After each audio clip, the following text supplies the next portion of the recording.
ಹೆಚ್ಚಿನ ಡೀಟೇಲ್ ನೀಡೋದಕ್ಕೆ ನಮ್ಮ ಪ್ರತಿನಿಧಿ ಲೋಕೇಶ್ ನೇರ ಸಂಪರ್ಕದಲ್ಲಿ. ಲೋಕೇಶ್, ಒಂದು ಹಳೆಯ ಕತೆ ಆಯಿತು, ಆದರೆ ಈಗ ನೋಡಿದ್ದು ನಾವು ಹೊಸ ಕತೆ. ಬಟ್ ಇಲ್ಲಿ ಚಿತ್ರತಂಡ ಹೇಳಿರೋದ್ರಲ್ಲಿ ಅರ್ಥ ಇದೆ. ನಾಯಕಿಯಾಗಿ ಚಿತ್ರದ ಪ್ರಮೋಷನಲ್ಲಿ ಭಾಗಿಯಾಗಬೇಕಾಗಿರೋದು ಅವರ ಕರ್ತವ್ಯ. ಬಟ್ ಬರಲಿಲ್ಲ. ಯಾಕೆ ಬರಲಿಲ್ಲ? ಏನು ಹೇಳ್ತಾರೆ? ರಚಿತಾರಾಮ್ ಕಡೆಯಿಂದ ಬರ್ತಾ ಇರುವಂಥ ಸ್ಪಷ್ಟನೆ ಏನು ಈ ವಿಚಾರಕ್ಕೆ?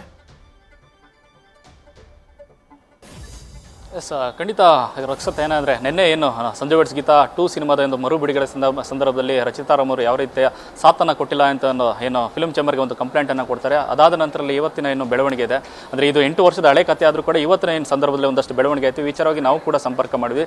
ಸದ್ಯಕ್ಕೆ ರಚಿತಾ ಅವರು ಒಂದು ಶೂಟಿಂಗ್ನಲ್ಲಿ ಭಾಗಿಯಾಗೋದ್ರಿಂದ ಅವರ ಆಪ್ತ ಮೂಲಗಳಿಂದ ಒಂದಷ್ಟು ಮಾಹಿತಿ ಬಂದಿರುವಂಥದ್ದು. ಯಾಕಂದರೆ ಸಂಜಯ್ ವೆಡ್ಸ್ ಗೀತಾ 2 ಸಿನಿಮಾದ ಮರು ಬಿಡುಗಡೆ ವಿಚಾರ ಬಂದಾಗ ಆ ಒಂದು ಸಂದರ್ಭದಲ್ಲಿ ಯಾವುದೇ ರೀತಿಯ ಮಾಹಿತಿಯನ್ನು ನೀಡಿದ ಒಂದಷ್ಟು ವಿಚಾರಗಳನ್ನು, ಪ್ರಚಾರಗಳ ಕಾರ್ಯಗಳನ್ನು ಚಿತ್ರತಂಡ ಮಾಡಿತ್ತು. ಅದರ ಹಿಂದೆ ನೋಡೋದಾದ್ರೆ ಸಂಜಯ್ ವೆಡ್ಸ್ ಗೀತಾ ಅಂದರೆ ಮೊದಲ ಬಾರಿ ಏನು ಜನವರಿ 16 ಏನು ಸಿನಿಮಾ ರಿಲೀಸ್ ಆಗುತ್ತೆ, ಆ ಒಂದು ಸಂದರ್ಭದಲ್ಲಿ ಎಲ್ಲ ರೀತಿಯ ಪ್ರಚಾರ ಕಾರ್ಯದಲ್ಲಿ ನಾನು ಭಾಗಿಯಾಗಿದ್ದೀನಿ.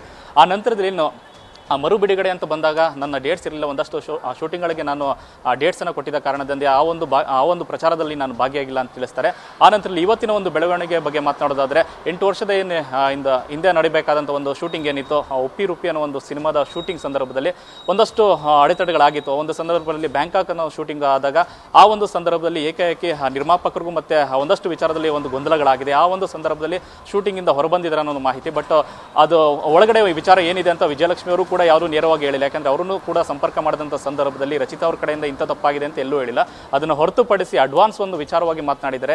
ಈ ಒಂದು ಸಂದರ್ಭದಲ್ಲೂ ಕೂಡ ಈ ವಿಚಾರವಾಗಿ ಪ್ರಸ್ತಾಪ ಮಾಡೋದಾದರೆ ಒಂದು ಸಂಧಾನ ವಿಚಾರವಾಗಿ ಸಂಧಾನ ಸಭೆ ಕೂಡ ನಡೆದಿದೆ. ಯಾಕಂದರೆ ಸಾರಾ ಗೋವಿಂದ್ ಅವರ ನೇತೃತ್ವದಲ್ಲಿ ರಚಿತಾ ಅವರು ಮತ್ತು ವಿಜಯಲಕ್ಷ್ಮಿ ಅವರ ಮಧ್ಯೆ ಒಂದು ಸಂಧಾನವನ್ನು ನಡೆಸಿದ್ದು ಇತ್ತೀಚೆಗೆ ಒಂದು 2 ತಿಂಗಳ ಹಿಂದೆ ಅಷ್ಟೇ ಒಂದು ಫಿಲ್ಮ್ ಚೇಂಬರಲ್ಲಿ ಒಂದು ಕಂಪ್ಲೇಂಟ್ ಆಗುತ್ತೆ. ಆ ನಂತರದಲ್ಲಿ ಇದೆಲ್ಲವೂ ಕೂಡ ತಿಳಿಗೊಂಡಿರುತ್ತೆ. ಆ ನಂತರದಲ್ಲಿ ಈಗ ಮತ್ತೆ ಆ ಒಂದು ಹಳೆಯ ವಿಚಾರ ಮತ್ತೆ ಬೆಳಕಿಗೆ ಬಂದಿದೆ ಅಂತ ತಿಳಿಸಿದ್ದಾರೆ. ರಕ್ಷತ್, ಥ್ಯಾಂಕ್ ಯು ಲೋಕೇಶ್ ಮಾಹಿತಿಗೆ.